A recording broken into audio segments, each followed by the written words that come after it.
lewat begitu saja, padahal itu deposit akhirat. Satu. Yang kedua, perbendaharaan surga itu apa? Wa kitmanul musibah, menyembunyikan kesulitan. Kadang orang takut menghadapi kesulitan, tapi makin kita merenung, hidup ini kan sebenarnya urusan. Takut sama urusan, ya jangan hidup. Tandanya orang hidup itu kalau punya urusan. Urusan melupakan problem, problem sering menimbulkan kesulitan. Kesulitan bukan untuk ditakuti, tapi untuk diatasi dan dicarikan jalan keluarnya. Siapa sih orangnya yang nggak pernah sulit-sulit? Makin tinggi status sosialnya, makin gede urusannya. Makin tinggi kualitas imannya, makin berat tingkat kesulitannya. Cuma memang yang namanya enak itu seperti pelangi.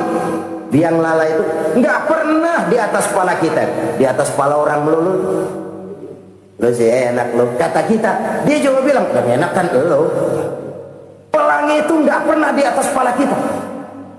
Kata tukang beca, aduh enak ya naik Mercy. Kata tukang beca, apa yang di dalam mobil Mercy? Aduh enak bener tukang beca, di jok ngeringkuk ngorok pulas bener. Saya kamar pakai AC, sejuk, tempat tidur sutra, empuk, alga, spring bed, kulak kulik, nggak bisa pulas kalau belum minum Valium, belum tidur. Enak bener tukang beca, di jok ngorok nggak tahu wetan kulon. Si tukang beca bilang yang di Mercy enak, yang di Mercy bilang tukang beca enak. Inilah enak, nggak pernah di atas kepala kita, di atas kepala orang lain melulu enak itu.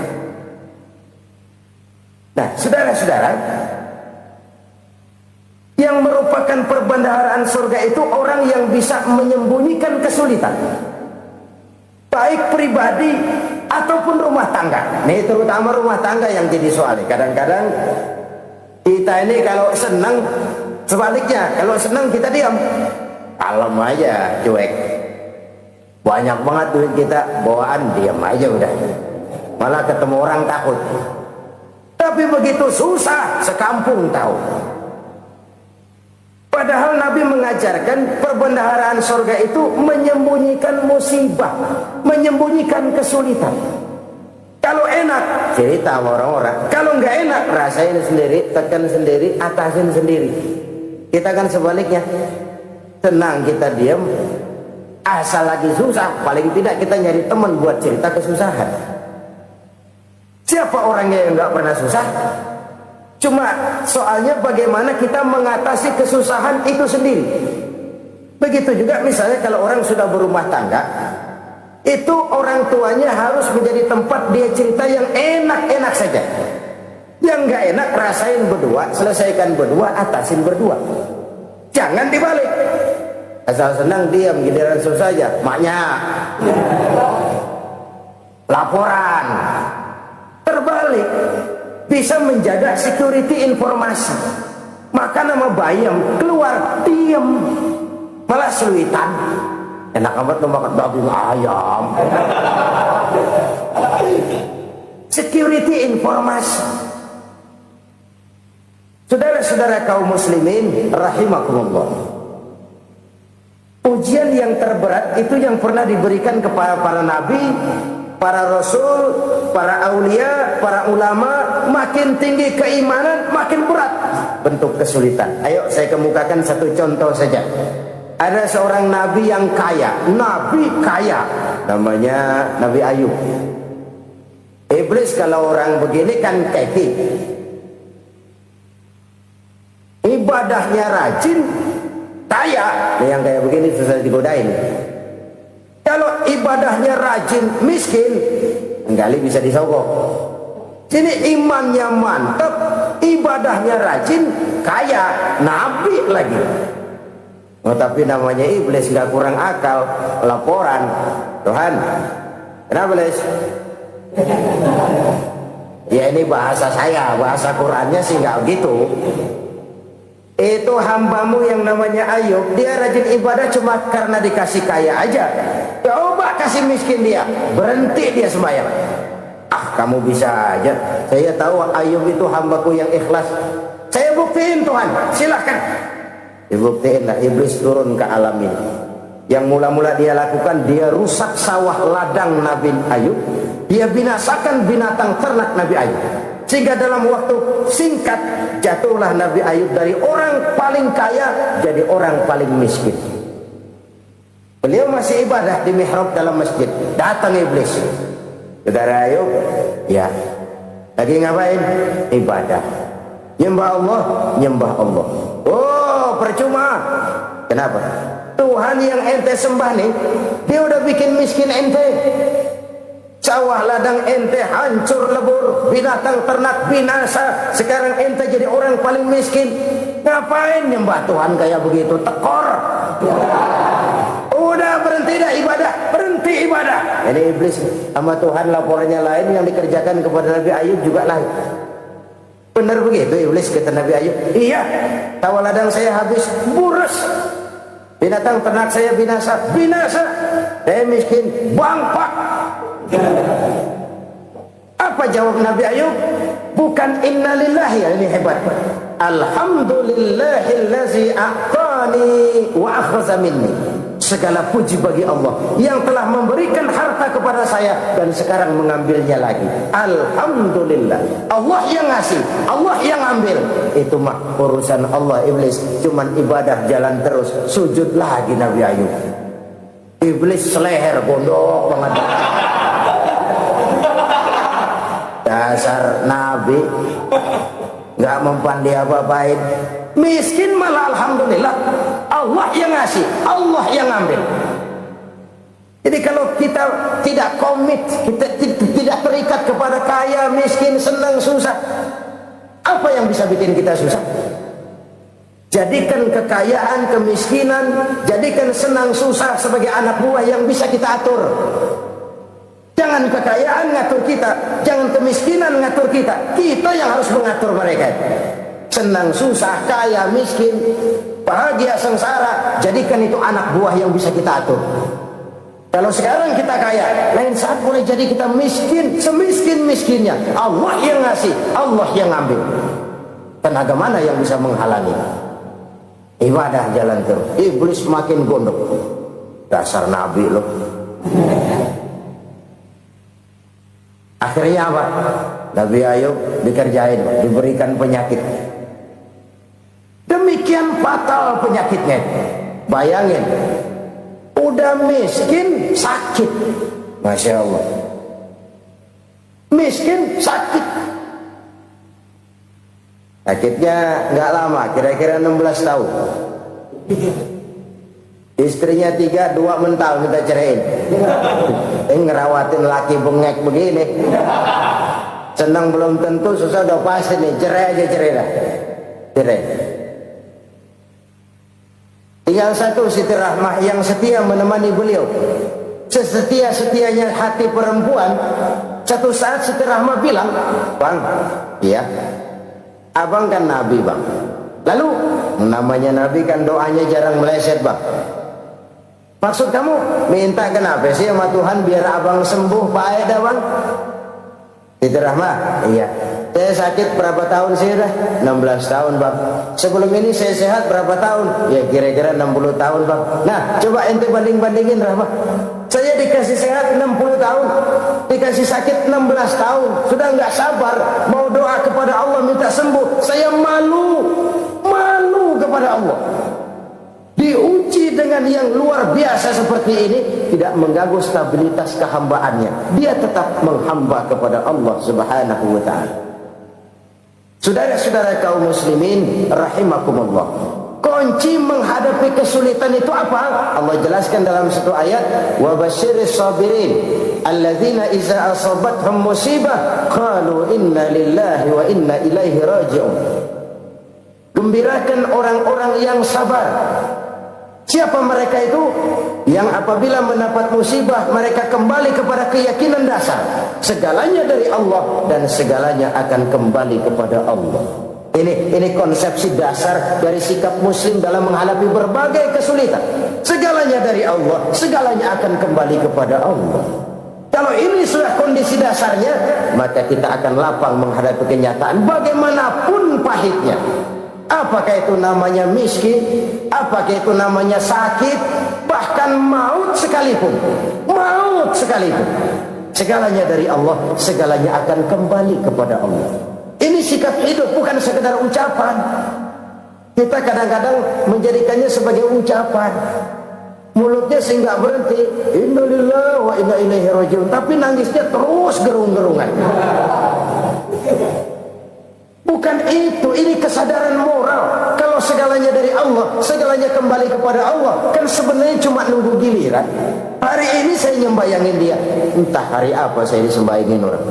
Hari ini saya antar dia ke kubur, entah hari apa orang nganterin saya ke kubur. Hari ini saya tahlilkan dia, entah nanti kapan orang tahlilkan saya. Segalanya dari Allah, segalanya akan kembali juga kepada Allah. Oleh sebab itu saudara-saudara, kesulitan bukan untuk ditakuti, kesulitan justru untuk diatasi, dicarikan jalan keluarnya. Dan tidak ada orang yang tidak pernah mendapat kesulitan, tidak ada. Semakin tinggi status sosial, semakin tinggi kualitas keimanan, semakin besar juga tingkat kesulitan. Hanya saja bagaimana cara kita mengatasinya. Dan Al-Quran menyatakan inna ma'al usri yusra. Di balik kesulitan itu pasti ada kemudahan. Roda itu berputar. Karena itu Rasulullah sallallahu alaihi wasallam mengingatkan kepada kita, ta'arraf ila Allahi fir raha ya'rifka fisyiddah. Ingatlah kepada Allah di waktu kamu senang, supaya Allah ingat kepada kamu di waktu kamu susah. Kalau waktu senang kita ingat kepada Allah, kita susah, Allah tidak akan meninggalkan kita. Tapi kalau waktu senang kita jauh dari Allah, sujud tidak sempat, dengan masjid jauh, ketika senang kita lupakan Allah, nanti begitu kita susah, Allah lupakan kita, dan itu menyakitkan. Oleh karena itu orang-orang tua kita dulu bilang, kalau lagi sehat ingat-ingat lu bakal sakit nanti. Kalau lagi kaya ingat-ingat satu saat kita bakal jatuh miskin. Bahkan kalau lagi muda ingat-ingat kita bakal tua. Dan yang terpenting, kalau lagi hidup ingat-ingat kita bakal mati. Saudara-saudara kaum muslimin rahimakumullah. Jadi yang kedua yang merupakan perbendaharaan surga, menyembunyikan musibah. Saudara-saudara kaum muslimin rahimakumullah. Hal ketiga yang merupakan perbendaharaan surga adalah wasilatur rahmi. Orang yang suka bersilaturahmi. Sebagaimana yang kita maklum bahwa manusia adalah makhluk yang disebut zon politika, makhluk sosial yang tidak mungkin hidup sendiri-sendiri. Betapa dan siapapun kita memerlukan orang lain. Bodoh betul manusia kalau tinggal di tengah masyarakat tapi tidak mau bermasyarakat. Merasa hebat sendiri, pintar sendiri, gagah sendiri, kaya sendiri. Mungkin kalau mati juga ngubur sendiri. Jangankan kita di sini, di sorga saja Nabi Adam waktu sendirian bengong melulu, mondar mandir. Allah tegur dalam sepi dah. Jadi ini kalau bahasa saya, iya Tuhan sepi ini nggak ada coret-coretan pisan ini. Diciptakan Siti Hawa baru anteng Nabi Adam. Itu di surga. Cobalah. Umpamanya saudara tinggal di Jakarta nih. Kaya bener. Apaan aja di Jakarta punya saudara nih. Jembatan Semanggi ambil, Monas buntel bawa pulang, hotel-hotel ambil semua. Cuman tinggal di Jakarta sendirian, apa enak? Betapa dan siapapun kita perlu orang lain. Tidak ada seorang pun yang bisa memenuhi kebutuhan hidupnya secara sendiri-sendiri.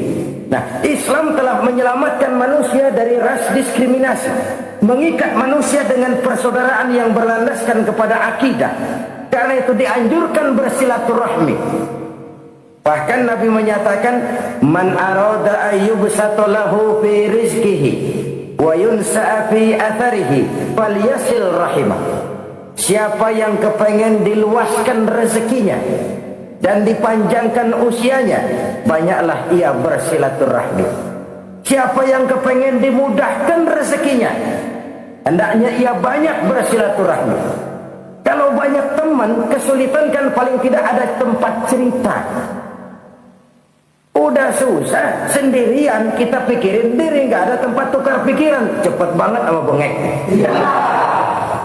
Dilawan sendiri. Nah, secara makro kita bisa berkata, tidak mungkin ada kemenangan kalau tidak ada kekuatan. Tidak ada kekuatan kalau tidak ada kesatuan dan persatuan. Tidak mungkin ada kesatuan dan persatuan tanpa semangat silaturahmi. Kalau umat Islam mau menang, dia harus kuat. Kalau umat Islam mau kuat, dia harus bersatu. Kalau umat Islam mau bersatu, dia harus membudayakan silaturahmi ini. Bahkan sampai-sampai kata Nabi, kalau bisa cari nilai tambah. Apa? Silman qata'ak. Bersilaturahmilah kau kepada orang yang marah denganmu. Masya Allah, indahnya ajaran agama kita. Orang yang marah pun kepada kita, kata Nabi, kalau bisa bersilaturahmilah kepadanya, kepada orang yang marah itu. Di situ nilai tambah. Cuman jujur nih hadis, ngucapinnya gampang, ngamalinnya yang berat banget. Orang marah sama kita, kita disuruh silaturahmi, ada apa mal? Lu marah, ada gua marahan lagi, tunggu pikirin. Saudara-saudara kaum muslimin rahimakumullah. Tapi ini yang diajarkan, bahkan ini yang dicontohkan oleh baginda Rasul. Bagaimana begitu mudah, misalnya satu saat Abu Jahal ini ngatur strategi bagaimana bikin Muhammad celaka. Dia gali lubang di depan tempat tidurnya. Dia tutupin daun korma. Terus dia panggil seseorang, ke sini. Kasih tahu Muhammad, pamannya sakit keras, minta ditengokin. Berangkat orang ini ke sana. Muhammad, labbaik. Pamanmu sakit keras, dia minta ditengokin. Baik, saya akan datang menjenguk beliau. Berangkatlah Nabi ke rumah Abu Jahal tanpa prasangka apapun. Abu Jahal udah pasang setil, selimut 3 rangkap setengah dipakai, persis kayak orang meriang. Tapi sembari ngintip dari balik selimut, begitu Muhammad buka pintu, nah masuk perangkapnya. Muhammad jalan menuju tempat pembaringan. Makin lama makin dekat, makin lama makin dekat, makin dekat ke lubang yang dipasang oleh Abu Jahal itu. Dalam hati Abu Jahal, terus dah jatuh, mampus dah lo ini. Mampus lo hari ini. Apa yang terjadi? Malaikat Jibril datang. Muhammad, pamanmu cuma pura-pura sakit. Di depan tempat tidurnya ada lubang perangkap supaya kamu jatuh ke situ. Sudah, kamu pulang. Balik kanan Nabi. Sudah hampir jatuh ke lubang, balik kanan, pulang. Bayangin kecewanya Abu Jahal. Muhammad dikit lagi. Enggak paman, saya pulang aja. Emosi bangun dari tempat tidur, enggak sadar kalau lagi pura-pura sakit. Lompat ngejar Nabi, dia lupa dengan lubang yang dia gali. Serak, nyemplung sendiri ke dalam lubang.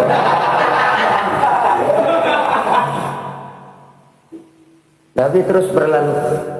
Ini terjadi keanehan. Jatuh ke lubang yang dia gali itu sebenarnya nggak terlalu dalam ya, antara 3-4 meteran lah. Tolong saya jatuh ke lubang ini. Datanglah pelayan-pelayannya itu. Angkat saya dari sini. Oh, yang ngulurin tambang. Satu gulung, belum juga nyampe itu tambang. Kurang, beli lagi ke warung. Sambung, ulur lagi, nggak juga bisa sampai. Wah, ini kerjaan Muhammad ini. Tolong, siapa salah seorang kamu ke rumah Muhammad, kasih tahu encangnya kecebur. Minta ditolongin. Sampaikan kepada Rasul. Kenapa? Pamanmu jatuh ke lubang, Muhammad minta tolong diangkatin. Tambang udah nyambung-nyambung gak nyampe juga. Ya, nanti saya datang, saya tolong. Coba. Nyata-nyata orang berniat jahat mau mencelakakan dia. Datang dia menolong. Ini yang disebut air tuba dibalas air susu ya ini. Bukan sebaliknya. Air tuba dibalas air susu. Paman, kecebur ya? Iya Muhammad, tolongin nih. Pegang tangan saya. Nabi ulurkan tangannya, nyampe, dipegang oleh Abu Jahal, diangkat ke atas. sampai atas. Apa kata Abu Jahal? Sihirmu memang hebat Muhammad. Udah ditolongin dikata sihir, yang enak kita kemplang kan itu orang ini. Urusan abang. Tapi inilah akhlak. Kalau bisa kamu bersilaturahmilah dengan orang yang marah kepadamu sekalipun. Orang marah kita tetap baik. So, kalau kita berbuat baik sama orang yang memang baik, rasanya sih biasa-biasa aja. Orang baik kita baik lagi, ya draw aja, belum ada nilai tambah di situ. Baru ada nilai tambah kalau kita bisa berbuat baik kepada orang yang nyakitin kita. Itu namanya kita setingkat di atas dia. Dia sakitin kita, kita berbuat baik sama dia. Dia pelit sama kita, kita baik sama dia. Dia marahin kita, kita deketin dia. Di situ kita punya nilai tambah. Jadi siapa yang ingin diluaskan rezekinya, kata Nabi, dan dipanjangkan umurnya, hendaklah ia banyak-banyak bersilaturahmi. Sederhana sebenarnya silaturahmi, tapi silaturahmi membangkitkan semangat kesatuan dan persatuan. Kesatuan dan persatuan melahirkan kekuatan. Dalam matematika 1 ditambah 1 pasti 2. Tapi di tengah masyarakat 1 orang takut ditambah 1 orang takut, hasilnya jadi 2 orang setengah berani. Kenapa setengah berani? Karena udah berdua. Tadi pan takut sendirian. Kalau dia kumpul turu-turu takutlah jadi berani. Kita yang lemah, kita yang tidak berdaya, kita yang miskin, kalau mau kompak bersatu, apa yang nggak bisa kita kerjain? Apalagi tinggal di kota besar, pilihan cuma 2, bertahan atau minggir. Bertahan atau minggir. Untuk bisa bertahan harus mampu bersaing. Untuk mampu bersaing harus punya keahlian. Keahlian harus ditunjang dengan pendidikan, ditambah oleh kekompakan sebagai umat.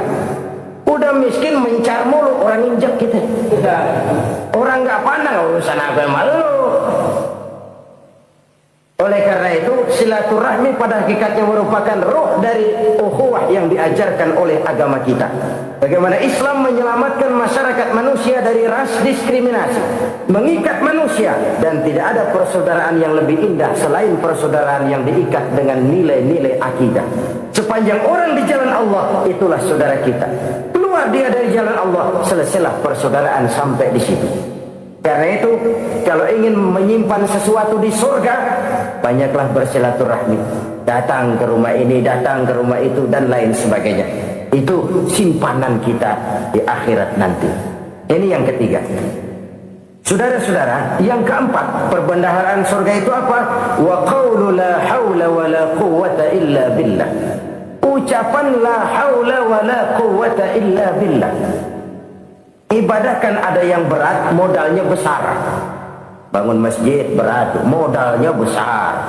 Bangun rumah sakit berat, modalnya besar. Ada ibadah yang berat, tapi modalnya ringan. Misalnya puasa. Puasa itu berat, mengendalikan nafsu. Kalau sekedar nggak makan nggak minum sih enteng, mengendalikan nafsu. Itu jihad terbesar, tapi kan modalnya ringan, cuma niat saja. Ini ibadah berat, modalnya ringan. Ada ibadah yang ringan, modalnya juga enteng. Seperti termasuk ucapan la haula wa la quwwata illa billah. Tanpa sadar, la haula wa la quwwata illa billah. Nyelengin tuh di surga. Nyelengin, kita nggak terasa, nyelengin simpanan akhirat. La haula wa la quwwata illa billah. Nyimpan lagi. Kaget, la haula wa la quwwata illa billah, nyimpan lagi, banyak simpanan. Walaupun sebenarnya yang dimaksud sini adalah kesadaran batin bahwa tidak ada daya dan kekuatan kecuali Allah. Itu intinya. Kita memulai pekerjaan disunahkan baca bismillah, kan begitu. Apa itu? Kesadaran moral bahwa ini saya bisa kerjakan. Saya kerjakan ini dengan menyebut nama Allah. Kenapa? Kalau Allah tidak memberikan daya dan kekuatan, mana mampu saya kerjakan ini. Maka saya kerjakan ini dengan menyebut nama Allah. Bismillah. Kesadaran moral. Manusia hanya wajib berusaha, tapi nggak pernah wajib berhasil. Banyak hal-hal yang kalau kita renungkan secara rasio nggak mungkin. Tapi jadi kenyataan, la haula wala quwata illa billah. Tidak ada daya dan kekuatan kecuali bagi Allah semata-mata. Kesadaran moral akan kelemahan dan keterbatasan makhluk bernama manusia. Kadang kita kagum dengan otak, tapi kita sering lupa sama yang bikin otak. Padahal bagaimanapun hebatnya otak, yang bikin otak pasti lebih hebat dari otak. Nggak percaya, silahkan otak-otakan. Inilah kecenderungan. Kita kagum dengan pesawat-pesawat mutakhir, bukan main, besi gede banget terbang itu. Alangkah hebatnya. Lalu apa yang bikin otak tidak lebih hebat dari itu semua? Kita puji laut, apa yang bikin laut tidak lebih hebat dari laut itu? La haula wala quwata illa billah. Tidak ada daya dan kekuatan kecuali Allah. Apa yang bisa kita lakukan kalau tidak karena daya dan kemampuan yang diberikan oleh Allah kepada kita? Lahirlah sikap tawadhu, rendah hati, tidak melonjak menjadi angkuh dan sombong, sadar akan kelemahan dan keterbatasan diri sebagai makhluk yang diciptakan oleh Allah Subhanahu wa taala. Jadi satu sisi ini ucapan yang berpahala, la haula, jadi wiridan. Pada sisi lain ini kesadaran moral, sikap mental, kesadaran batin bahwa yang punya daya dan kekuatan itu cuma Allah. Kita nggak pantas untuk sombong, sebab sombong itu pakaiannya Allah. Kita nggak sedang pakai pakaian Allah, kegedean. Dan makin kita renungi, makin terbentur. Apa sih yang bisa kita sombongin? Kita mau sombong apa? Kaya, pintar, itu kan semua relatif. Di atas langit masih ada langit lagi. Jadi oleh karenanya, marilah kita menyadari, manusia hanya wajib berusaha, tapi tidak pernah wajib berhasil. Yang berusaha saja tidak wajib berhasil, apalagi yang tidak berusaha. Islam bukan agama orang pemalas yang selesai sholat lalu ngelohom, nggelenggem ayem-ayem. Tapi Islam bukan agama orang sombong yang setelah berusaha lalu tidak memerlukan Allah.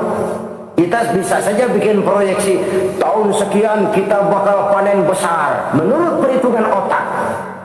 Tapi ada kejadian lain. Apa? Tikus ngambek.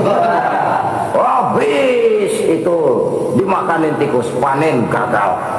Proyeksi rasional gagal oleh tikus-tikus yang ngambek itu. Bisa saja terjadi. Tahun depan kita panen besar, urung. Kenapa? Musim panas panjang. Dan sekarang ini koran-koran bikin berita musim mengalami penyelewengan. Bukan cuma manusia yang nyeleweng sekarang. Musim pakai nyeleweng. Mestinya kan musim hujan udah selesai, masih hujan-hujan juga. Musim. Nah sekarang kita boleh bikin proyeksi, kita bakal panen besar. Tahu-tahu musim panas panjang, sawah retak, air kering. Cari teknokrat yang paling botak, suruh pendekin tuh musim panas. La haula wala quwata illa billah. Inilah kesadaran moral. Saudara, saya teringat satu saat ada seorang konglomerat. Umurnya ya kira-kira 70-an. Satu saat dia ditanya oleh wartawan, "Pak, umur Bapak berapa sih?" "Ya paling 10 tahun." 10 tahun? 10 tahun? Anak Bapak berapa orang? Satu. Satu saja? Satu. Harta Bapak berapa? Ya paling-paling bangsa 7 juta kali. 7 juta? Iya. Pak, kenapa Bapak bohongi saya? Bapak punya buku biografi. Koran-koran, majalah-majalah banyak memuat cerita riwayat hidup Bapak. Saya tahu umur Bapak 70. Kenapa bilang cuma 7 tahun? Saya tahu anak Bapak 8. Kenapa cuma bilang 1? Saya tahu harta Bapak miliaran, mungkin triliunan. Pabrik di mana-mana, bank di mana-mana. Kenapa bilang uang Bapak cuma 7 juta? Nah, kata si konglomerat tadi, kamu benar nak, kamu benar. Umur saya kalau jumlahnya memang 70 nak. Cuman ingat-ingat saya, baru 7 tahun terakhir ini saya sujud. Baru 7 tahun terakhir ini saya berusaha dekat dengan Allah. Saya laksanakan perintahnya, saya jauhi larangannya. 7 tahun inilah rasanya yang ada nilainya di hadapan Allah. Yang 63 tahun matong, kelabu, kelem umur gue. Habis untuk maksiat, untuk munkarat. Maka ketika ditanya tadi, umur saya 7 tahun itu. Oh begitu Pak. Oh iya. Lalu anak Pak. Anak bapak kan 8. Kenapa bilang cuma 1? Nah, kalau jumlah hitungannya memang anak saya 8. Tapi dari 8 orang ini rasanya cuma 1 nih. Yang bakal jadi buah hati, belahan jantung. Pelanjut cerita, penerus sejarah. Bakal jadi anak soleh yang akan mendoakan saya. Cuma 1 rasanya anak saya ini yang bakal jadi buah hati saya. Besar-besaran saya. Yang akan mendoakan di kubur saya. Yang akan mendoakan di akhirat saya. Yang 7 orang mana? Masya Allah, yang atuh tenggeng, yang atuh nyekek botol mulu, yang atuh nggak karu-karuan. Makanya saya bilang 1 anak saya yang akan bisa mendoakan saya. Oh begitu Pak. Iya. Nah harta Pak, harta Bapak kan triliunan. Pabrik Bapak di mana-mana. Uang Bapak hampir di tiap bank-bank besar. Kenapa bilang cuma 7 juta? Betul kau nak. Harta saya kalau jumlahnya memang miliaran, triliunan mungkin. Tapi yang saya ingat baru 7 juta tuh yang saya belanjakan di jalan Allah. Saya nyumbang masjid, saya santuni yatim piatu, saya bantu pembangunan pesantren, saya bantu pembangunan rumah sakit Islam. Itu yang akan saya bawa pulang ke akhirat, yang 7 juta itu. Yang triliunan itu nanti akan diperebutkan oleh anak-anak saya sebagai waris saya. Tapi biar rumah kita halamannya saja puluhan ribu hektar, ada kolam renangnya, kamar tidurnya tidak lagi terhitung. Kalau hati yang menempati rumah itu sempit, maka akan terasa sempit jugalah rumah itu. Tempat bergantungnya tidak lain adalah hati. Marilah kita mencoba melihat berbagai pandangan orang tentang bahagia ini. Ada orang menyangka bahwa bahagia itu kalau dia mendapatkan harta yang sebanyak-banyaknya. Siapa yang banyak harta, dialah raja. Apa yang dia mau, seluruhnya bisa dibeli. Keamanannya, dia bisa menyewa petugas. Seluruh fasilitas untuk menyenangkan kehidupannya bisa dibeli. Pendeknya, hartalah segala-galanya dalam kehidupan. Sampai ada pepatah mengatakan, Innad darahima fil amakini kulliha taksur rijala mahabatan wa jalala. Sesungguhnya harta, dinar, dirham, uang di mana-mana selalu bikin hebat orang yang memilikinya. Coba lihat, orang yang punya duit sama yang enggak punya duit, jangan gaya hidupnya, gaya jalannya aja lain.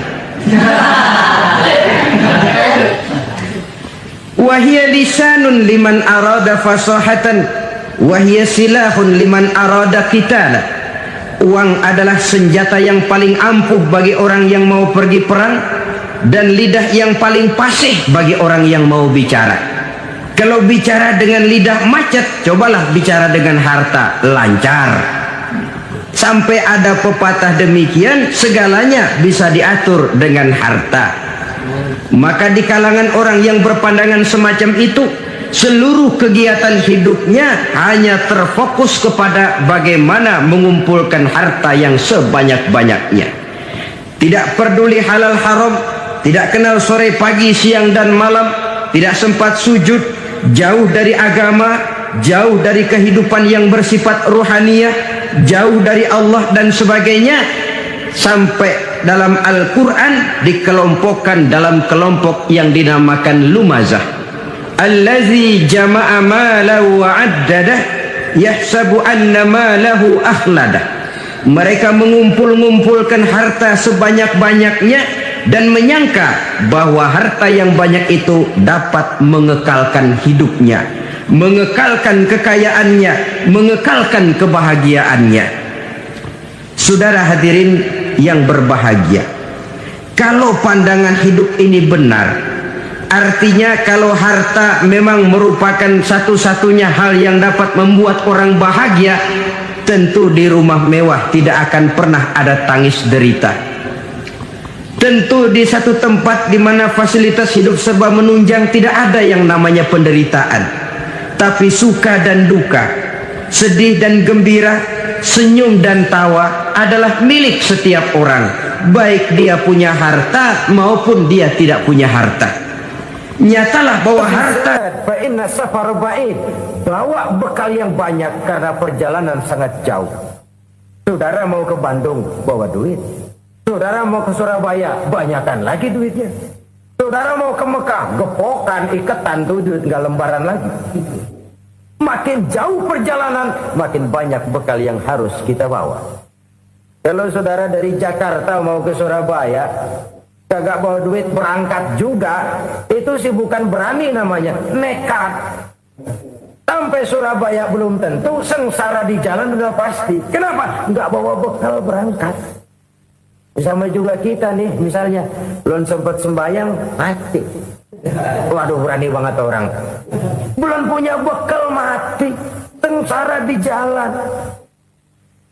Atau bekal tidak cukup.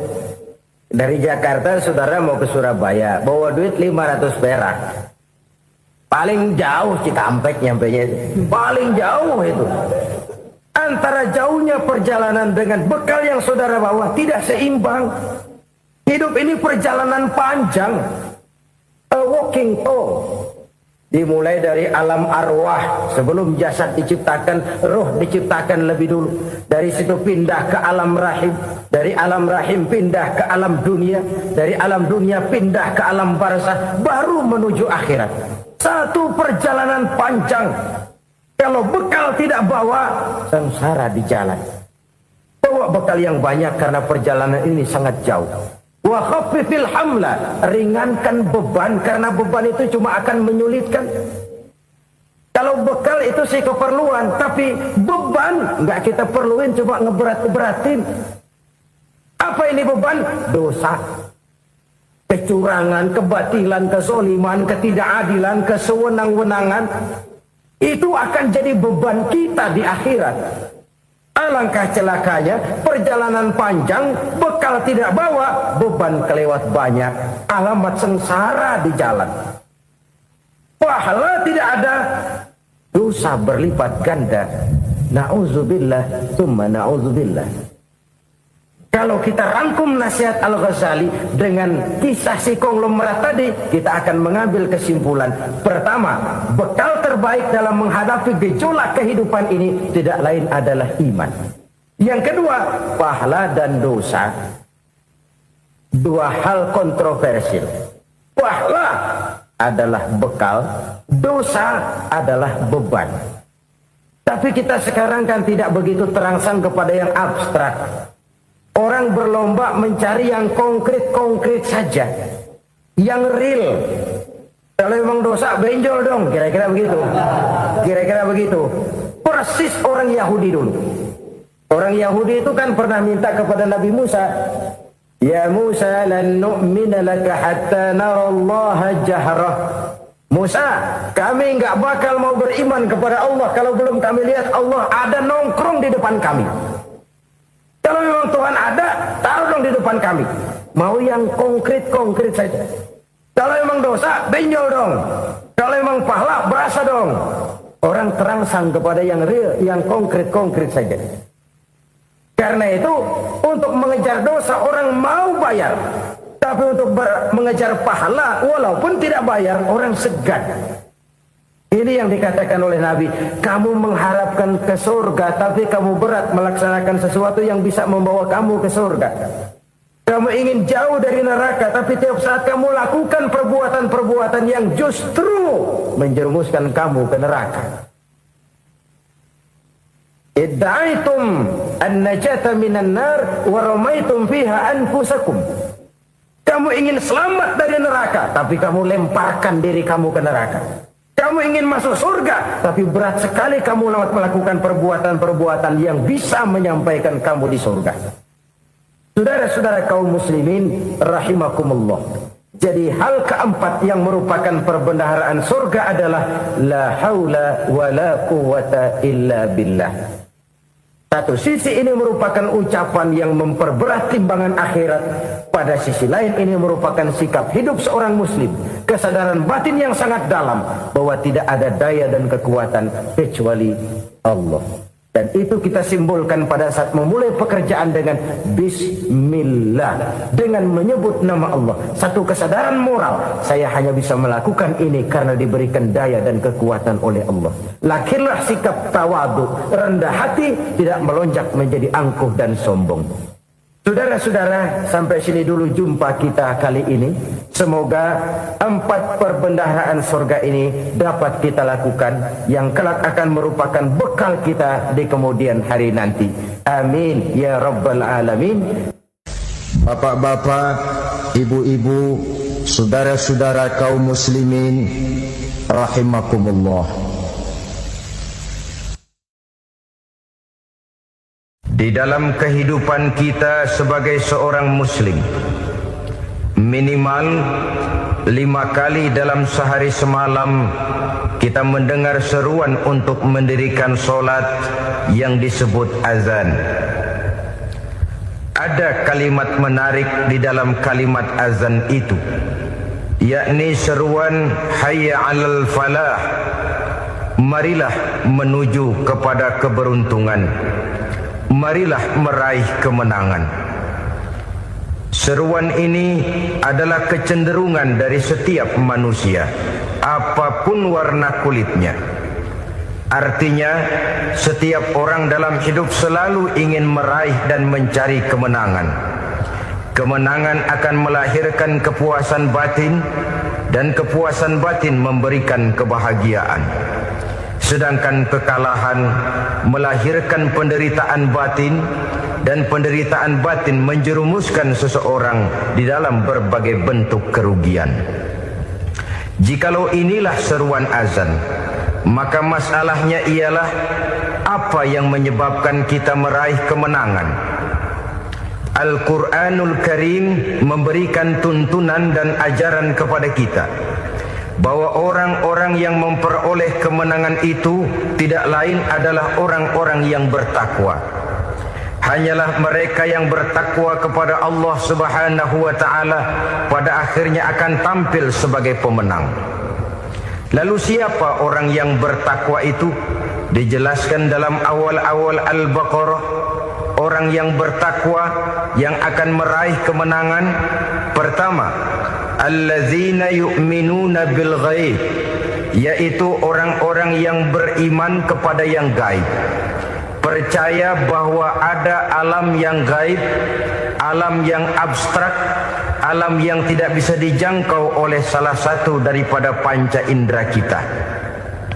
Mereka percaya dan beriman kepada adanya malaikat, beriman kepada adanya iblis dan jin, beriman kepada adanya alam kubur, beriman kepada adanya alam mahsyar, beriman kepada adanya alam akhirat, beriman kepada adanya surga dan neraka. Beriman bukan cuma sekedar beriman dalam ucapan bibir saja, tetapi beriman yang nilai iman itu mampu mewarnai gerak dan gaya hidupnya. Iman yang meresap sampai ke tulang sumsum, kemudian memberikan dampak positif di dalam kehidupan manusia. Alam, kita tahu, adalah sesuatu yang selain Allah, dan Allah bukanlah alam. Apapun namanya selain daripada Allah, itu adalah alam. Alam pada hakikatnya terbagi menjadi 2. Ada alam syahadah, alam nyata, alam konkret, alam yang bisa dijangkau oleh salah satu indera kita. Kemudian ada alam ghaib, alam yang tidak bisa dijangkau oleh panca indera kita, alam metafisika, alam abstrak, alam yang wajib kita imani keberadaannya. Kita percaya bahwa malaikat itu ada. Kita percaya kepada jin, bahwa jin itu ada. Kita percaya kepada adanya iblis dan setan.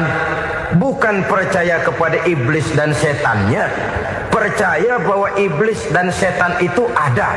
itu termasuk salah satu daripada sifat orang yang bertakwa kepada Allah. Saudara-saudara kaum muslimin rahimakumullah, kecenderungan pembangunan yang lebih bersifat materialistis biasanya menggeser aspek kehidupan rohani. Orang berpikir empirik, dan dalam pola pikir yang demikian maka alam gaib tidak lagi mendapat perhatian. Aspek kehidupan yang bersifat rohaniah malah mulai ditinggalkan. Akibatnya terjadilah kepincangan di dalam kehidupan kita. Pernah ada satu pengalaman pribadi dalam perjalanan kembali ke tanah air. Dalam pesawat di sebelah kanan saya duduklah seorang Jerman namanya Heiner Simonsen. Iseng saya ajak kenalan, saya ajak ngobrol, saya tanya dia. Saya bilang, Mas Heiner ini, kalau pesawat yang kita tumpangi ini jatuh ke bawah, kira-kira apa yang bakal terjadi, Mas? Dia bilang, kita semua akan mati. Begitu? Iya. Oke. Apa itu mati? Tanya saya. Dia bilang, untuk tahu apa itu mati, kita harus tahu lebih dahulu apa itu hidup. Saya pikir nih bule bisa ngomong juga. Baiklah kata saya. Apa hidup menurut Anda itu?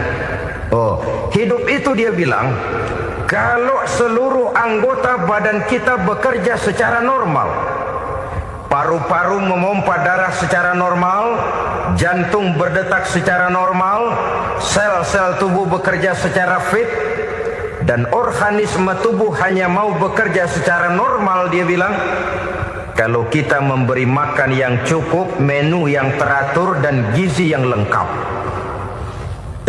Saya bilang, kesimpulannya apa, Ner? Dia jawab, hidup adalah dari tangan ke mulut. Life is from the hand to the mouth, kata dia. Hidup adalah dari tangan ke mulut. Jadi masalah hidup tidak lebih daripada masalah isi perut. Orang pergi pagi, pulang sore, peras keringat, banting tulang, perut yang dibelai. Saya bilang, you are wrong. Sampean salah, Ner. Kamu orang Islam bukan? Bukan. Pantas. Kenapa saya salah? Dia bilang. Ya jelas salah. Salahnya di mana? Kamu ini manusia. Kalau hidup cuma dari tangan ke mulut, saya bilang, kambing di kampung saya juga begitu pikirannya, Ner. Itu kambing di kampung saya, asal perutnya kenyang, sudah hidup dia. Perkara besok bagaimana, lusa prospeknya macam mana, bulan depan ada apa, kambing gak pernah mikir. Di kampung saya kambing juga pikirannya begitu. Kamu Kristen ya? Tadinya. Loh kok tadinya, lalu apa sekarang kamu ini? Dia bilang, sekarang saya netral. Saya tidak beragama, tapi saya percaya kepada Tuhan sebagai pencipta alam. Saya ingat benar dia bilang, I haven't any religious, but I believe to God as the creator of the world. Kenapa bisa netral begitu, Ner? Habis saya bingung katanya. Islam bilang Islam baik, Kristen bilang Kristen baik, Hindu Buddha bilang Hindu Buddha baik, semua agama baik. Saya netral sekalian, gak beragama. Yang penting saya percaya kepada Tuhan. Saya bilang, Ner, kamu ini kayak orang mau beli celana, lalu bingung. Yang satu bilang Levi's bagus, yang satu bilang Blue Jean hebat, yang satu bilang Wool England hebat.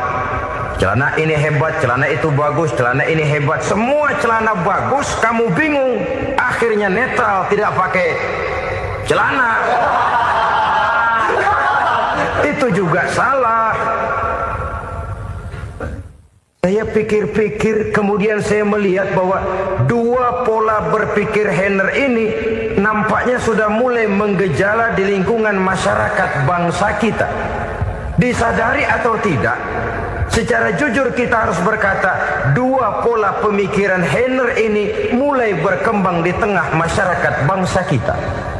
Pertama, pola pikir materialisme. Hidup adalah dari tangan ke mulut. Masalah hidup tidak lebih masalah isi perut. Itu yang perlu dibela, dan disitulah arti kehidupan. Pergi pagi, pulang sore, peras keringat, banting tulang untuk mempertahankan perut. Kalau sudah kemari cara orang berpikir, maka buat apa percaya kepada yang gaib? Untuk apa sholat? Untuk apa puasa? Untuk apa zakat? Untuk apa menghadiri majelis taklim? Tanpa kepercayaan kepada yang gaib, hidup berjalan menurut alur empiris dan materialis. Kalau sudah ke sana cara orang berpikir, biasanya orang lalu cenderung menghalalkan segala cara. Hanyalah orang yang percaya bahwa akhirat ada. Hanyalah orang yang percaya bahwa alam kubur itu ada. Hanyalah orang yang percaya bahwa malaikat itu ada, hidupnya akan lebih terarah dan terkendali. Karena kepercayaan kepada yang gaib, yang merupakan fase daripada kehidupan setelah hidup yang sekarang ini, mewarnai gerak pribadi seseorang di dalam dia melakukan kegiatan hidupnya. Pola berpikir materialisme, disadari atau tidak, mulai menggejala di lingkungan masyarakat bangsa kita. Hidup tidak lebih dari urusan tangan ke mulut, mulut ke tangan, tangan ke mulut. Asal perut sudah kenyang, hiduplah sudah. Perkara bagaimana prospek hari yang akan datang, bagaimana akhirat, tidak jadi persoalan. Ini yang oleh Nabi diperingatkan, ad-dunya sijnul mu'min wa jannatul kafir. Dunia adalah penjara bagi orang beriman dan surga bagi orang kafir. Dulu di zaman Belanda hadis ini pernah disalah tafsirkan, disalah artikan, digunakan sebagai senjata untuk mengkebiri dan membuat impoten umat Islam. Sudahlah umat Islam gak usah macam-macam, kata Belanda. Dunia ini kan penjara buat orang Islam, surga buat orang kafir. Di penjara jangan bertingkah.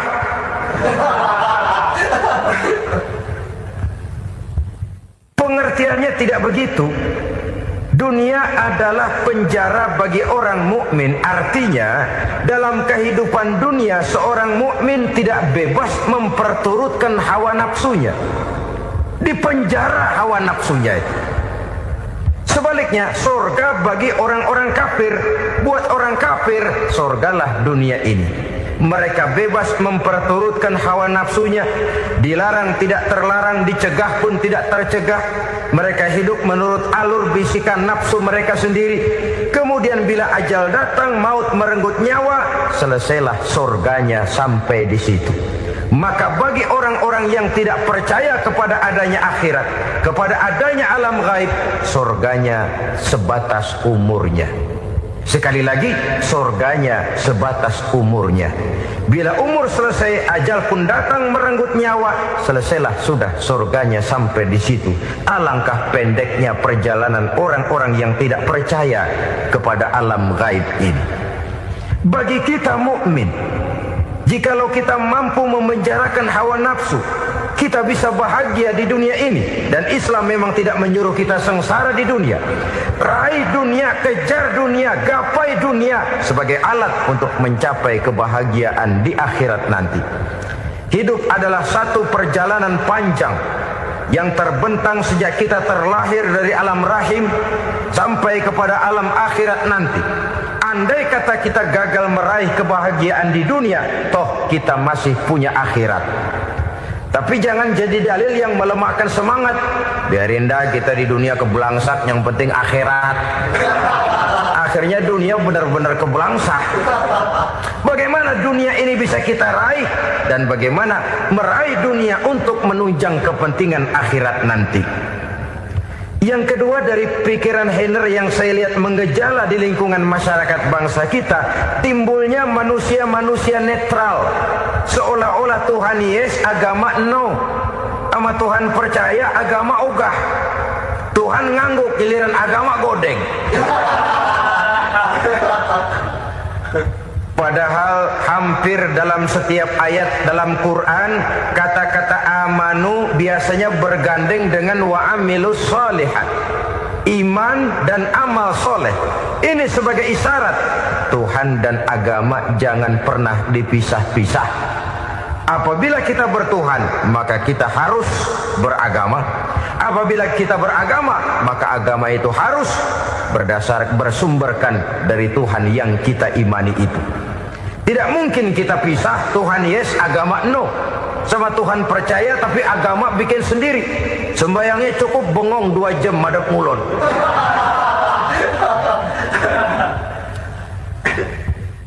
Saudara-saudara kaum muslimin rahimakumullah. Jadi dengan demikian, agama yang kita akui merupakan unsur mutlak di dalam pembangunan sekarang ini, merupakan bagian dari kehidupan yang menuntun kita bahwa di balik alam nyata ini, di balik alam syahadah ini ada alam gaib. Dan mudabbir, murabbi, yang mengatur, yang menguasai, yang memelihara baik dia alam nyata, baik dia alam gaib, tidak lain adalah Allah Subhanahu wa ta'ala. Di sana ada satu super power, satu maha kekuatan yang kita perlu bersandar kepadanya. Sebagai makhluk nyata yang hidup di alam nyata, berbuatlah secara nyata sebagaimana harusnya kita berbuat. Karena Islam jelas bukan agamanya orang pemalas. Islam jelas bukan agamanya orang yang mengajarkan setelah selesai sholat boleh duduk, nggelenggem ayam-ayam, ndelohom, menghitung bintang di langit sambil menunggu keajaiban. Tidak. Islam adalah agama yang mengajarkan apabila sholat sudah selesai kamu kerjakan, bertebaranlah di permukaan bumi, cari karunia Tuhanmu. Jangan hidup berpangku tangan menunggu keajaiban. Karena hidup bukan undian. Jangan berharap untung besar tanpa mau peras keringat. Tapi di sebalik itu toh kita juga harus yakin bahwa di sisi usaha nyata yang kita lakukan ada satu super power, satu maha kekuatan gaib yang menentukan berhasil dan tidaknya usaha kita. Kepercayaan kepada hal semacam inilah yang mendorong kita untuk mempunyai sandaran vertikal, agar jikalau usaha ini berhasil kita tidak lupa diri dan lupa daratan. Jikalau usaha ini gagal kita tidak putus asa dan buruk sangka, tidak cupik pandangan dan sempit hati, tapi mampu melihat persoalan dengan kacamata putih sambil husnuzon kepada Allah Subhanahu wa ta'ala. Kita percaya malaikat itu ada. Ada yang namanya Raqib dan Atid, mengawasi gerak hidup kita sampai kepada gerak hati kita. Ini memberikan sugesti agar kita berhati-hati, tidak sejengkal tanah pun kita bisa berlindung dari pengawasan Raqib dan Atid. Ada Munkar Nakir yang akan menyoal kita di alam kubur. Ada malaikat Malik, penjaga neraka. Ada malaikat Ridwan yang menjaga surga. Kita percaya kepada adanya jin, kita percaya kepada adanya setan, iblis. Percaya kepada adanya, bukan mempercayai si setan, si iblis lalu menjadikannya sebagai teman. Tidak. Percaya bahwa mereka itu ada dan merupakan makhluk Allah yang gaib yang diciptakan Allah Azza wa Jalla. Kepercayaan kepada alam gaib memberikan motivasi terhadap gerak lahir manusia, sehingga dengan motivasi kepercayaan kepada yang gaib, gerak lahir jadi lebih terarah, jadi lebih terpelihara. Pernah seseorang bertanya, "Pak, apakah adanya akhirat bisa dibuktikan secara ilmiah?" Saya bilang tidak bisa, tidak bisa. Kenapa? Karena yang berangkat nggak pernah pulang kembali lagi. Kalau dia pulang kemari bisa kita tanya bagaimana enak di sono. Cuma secara moral saya katakan, lebih beruntung orang yang percaya kepada akhirat daripada yang tidak. Sekarang saudara percaya akhirat ada, lalu saudara baik-baik di dunia, sholat, puasa, zakat, menolong orang lain, menebarkan kebajikan. Saudara mati, andai kata akhirat tidak ada, toh dalam hidup saudara sudah berbuat baik, paling tidak nama saudara akan dikenang sebagai orang baik. Sebaliknya, saudara percaya, kata saya, bahwa akhirat tidak ada, lalu hidup semau-maunya, tenggelam dalam maksiat dan munkarat, menentang Allah, tidak mau ruku dan sujud. Lalu saudara mati, kemudian akhirat ada. Ayo, mau apa? Bekal tidak punya. Jadi Jadi secara moral lebih beruntung orang yang percaya kepada adanya akhirat daripada yang tidak percaya. Dan itu alam gaib yang tidak bisa dibuktikan secara eksat. Jangankan untuk membuktikan seperti itu, dalam kehidupan sehari-hari saja yang kita rasakan tidak selalu berbentuk toh. Angin, bagaimana sih bentuknya angin? Kita tidak tahu. Merah, buktinya kalau dikerok merah. Yang merah itu kulit, yang kulit kita bukan anginnya. Sakit, rasa sakit itu ada, tapi bagaimana bentuk sakit kita nggak pernah tahu. Kalau kita makan cabai pedas, bagaimana bentuk pedas itu tidak ada, tapi rasa ada. Bentuk pedas hijau, cabenya bukan pedasnya. Tidak semua yang kita rasakan bisa kita gambarkan dalam bentuk yang konkret.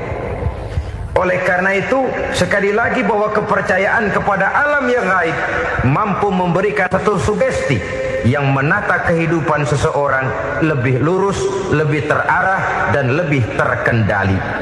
Maka wajar kalau kepercayaan kepada yang gaib mengantarkan seseorang untuk meraih kemenangan. Kenapa? Dia percaya kepada yang gaib, bahwa akhirat ada, bahwa alam kubur ada, bahwa pertanggungan jawab itu ada. Maka dia lalu tidak hidup saenae udele dewe itu loh. Tidak hidup menurut seleranya sendiri, terarah, teratur. Ini cirinya yang pertama. Orang bertakwa yang akan meraih kemenangan, mereka beriman, mereka percaya kepada yang gaib. Bahkan hal-hal konkret saja selalu berangkat dari yang gaib. Saudara-saudara, para remaja, para pemuda sekarang ini tidak pernah tahu toh siapa yang akan jadi teman hidup saudara. Kita bisa saja ngerancang, mentargetkan, tapi toh akhirnya yang namanya jodoh bukan kekuasaan kita. Rezeki di luar kemampuan kita. Begitu juga ajal. Maut, jodoh, ajal adalah contoh-contoh konkret bahwa pada akhirnya yang gaiblah yang menentukan. Bertahun-tahun ngelancong, emang jodoh seret nggak jadi.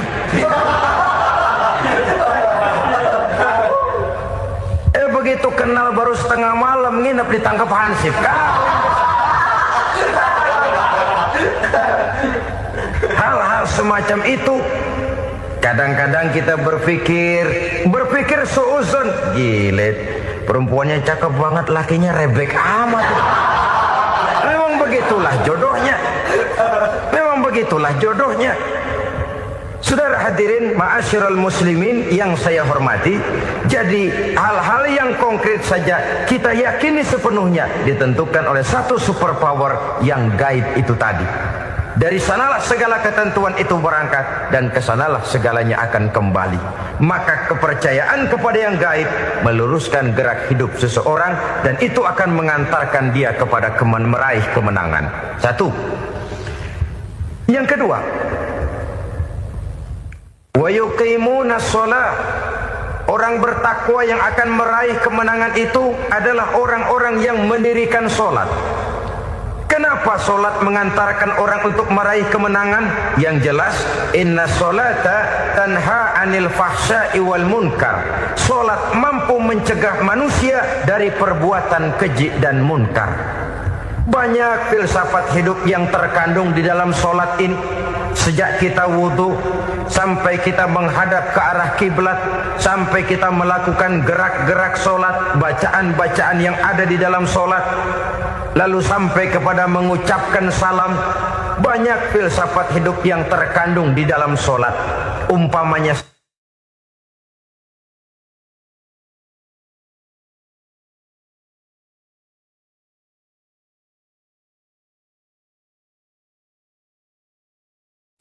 tujuh macam perkara yang merusak akidah dan keimanan, merusak amal perbuatan yang sudah kita kerjakan, merusak sendi-sendi kehidupan sosial, pendek kata merusak segala hal di dalam kehidupan kita. jauhilah olehmu 7 macam perkara yang merusak.